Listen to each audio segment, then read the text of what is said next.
नमस्कार दोस्तों, आज हम विद्युत का 5वां भाग शुरू करने जा रहे हैं। वीडियो को शुरू करने से पहले आइए देखते हैं कि आज की इस वीडियो में हम लोग कौन कौन सी चीज़ों के बारे में पढ़ने वाले हैं। तो आज की इस वीडियो में सबसे पहले हम तापीय प्रभाव के व्यवहारिक अनुप्रयोग के बारे में पढ़ेंगे। उसके बाद हम लोग विद्युत शक्ति के बारे में पढ़ेंगे। तो आइए शुरू करते हैं तापीय प्रभाव के व्यवहारिक अनुप्रयोग। तो तापीय प्रभाव वैसे तो बहुत नुकसानदायी होता है, इससे हमारी बिजली की बहुत ज़्यादा खपत होती है, लेकिन इसके कुछ अनुप्रयोग भी हैं जो हम अपनी आम जिंदगी में देखते हैं। पहला जो इसका अनुप्रयोग है, आपने जो प्रतिरोधक देखे होंगे, उन प्रतिरोधकों में ऊष्मा निकलती है, तो वो भी एक तापीय प्रभाव का व्यवहारिक अनुप्रयोग है, लेकिन इससे हमें घाटा होता है, पर फिर भी ये एक अनुप्रयोग है। अब मैं आपको वो अनुप्रयोग बताता हूँ जिससे हमारा फायदा होता है और जिसको हम इस्तेमाल करते हैं अपनी आम जिंदगी में। तो आइए देखते हैं वो कौन कौन से अनुप्रयोग हैं। सबसे पहला अनुप्रयोग है इस्त्री। ये इस्त्री आपने अपने अपने घरों में या फिर जो धोबी होता है उसके पास देखी होगी।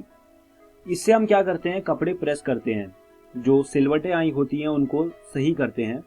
तो इस इस्त्री के अंदर एक कॉइल लगी होती है। जब उस कॉइल से विद्युत का प्रवाह होता है तो वो गर्म हो जाती है और उसके गर्म होने का हम फायदा उठाते हैं। अपने कपड़ों में से हम सिलवटें हटाते हैं। इसके अलावा जो और अनुप्रयोग हैं वो कुछ इस प्रकार हैं। बल्ब, आपने अपने घरों में बल्ब देखा ही होगा। बल्ब से, जैसे कि मैंने आपको बताया था कि बहुत सारी ऊष्मा निकलती है। जब आप बल्ब जलाओगे, आपको उसे सीधा छूना नहीं है, लेकिन आप उसके आसपास महसूस कर सकते हैं। अगर आप छुओगे तो आपका हाथ जल सकता है, तो मैं आपको ये बोलूँगा कि आप ऐसा बिल्कुल भी ना करें। लेकिन आप बल्ब के आसपास महसूस कर सकते हैं कि एक गर्मी होगी अलग सी। क्यों होगी वो मैं आपको बताता हूँ। बल्ब के अंदर एक फिलामेंट लगा होता है। आपने देखा होगा, जब आप बल्ब को थोड़ा करीब से देखेंगे, जब वो उपयोग में नहीं होगा उस समय आप बल्ब को करीब से देखिएगा। आप देखेंगे बल्ब के अंदर एक छोटी सी तार है। उस तार को फिलामेंट कहते हैं। होता क्या है, जब विद्युत का प्रवाह होता है तो उस तार में से बहुत सारी गर्मी निकलती है। होता क्या है, जब बहुत ज्यादा गर्म हो जाती है तार, तो वो प्रकाश छोड़ने लगती है और वही प्रकाश हम लोग देखते हैं अपने आसपास जब बल्ब जलता है। तो बल्ब भी तापीय प्रभाव का एक व्यवहारिक अनुप्रयोग है। इसके बाद बात करते हैं फ्यूज की। आपने अपने घरों में जो कुछ जैसे बिजली का सामान होता है, तो उनमें आपने देखा होगा ये फ्यूज लगा होता है अंदर।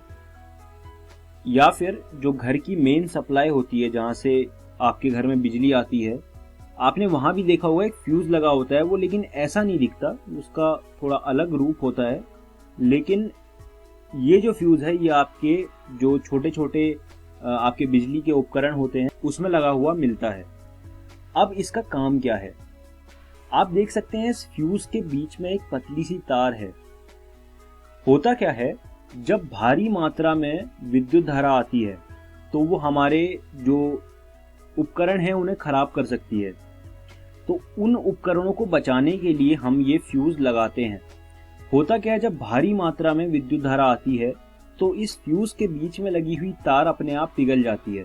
इतनी भारी मात्रा की धारा से वो तार पिघल जाती है और तार के पिघलने से जो हमारा विद्युत परिपथ है वो टूट जाता है और हमारा जो उपकरण है वो खराब होने से बच जाता है।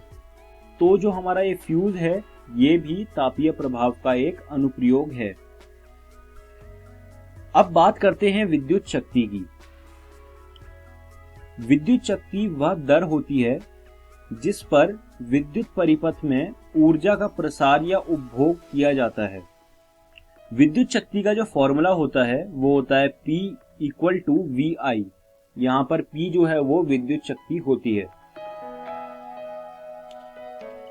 विद्युत शक्ति का SI मात्रक वाट होता है। वाट को हम W भी लिखते हैं। अब बात करते हैं विद्युत ऊर्जा की। तो विद्युत ऊर्जा शक्ति और समय का गुणनफल है।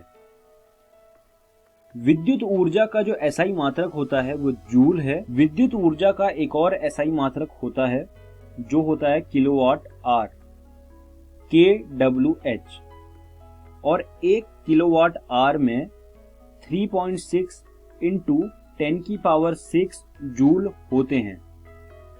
आपको कभी प्रश्न में ऐसा पूछा जा सकता है कि आपको विद्युत ऊर्जा किलोवाट आर में निकालनी है, तो आप वहां पर क्या करेंगे, आप जूल को किलोवाट आर में बदल देंगे।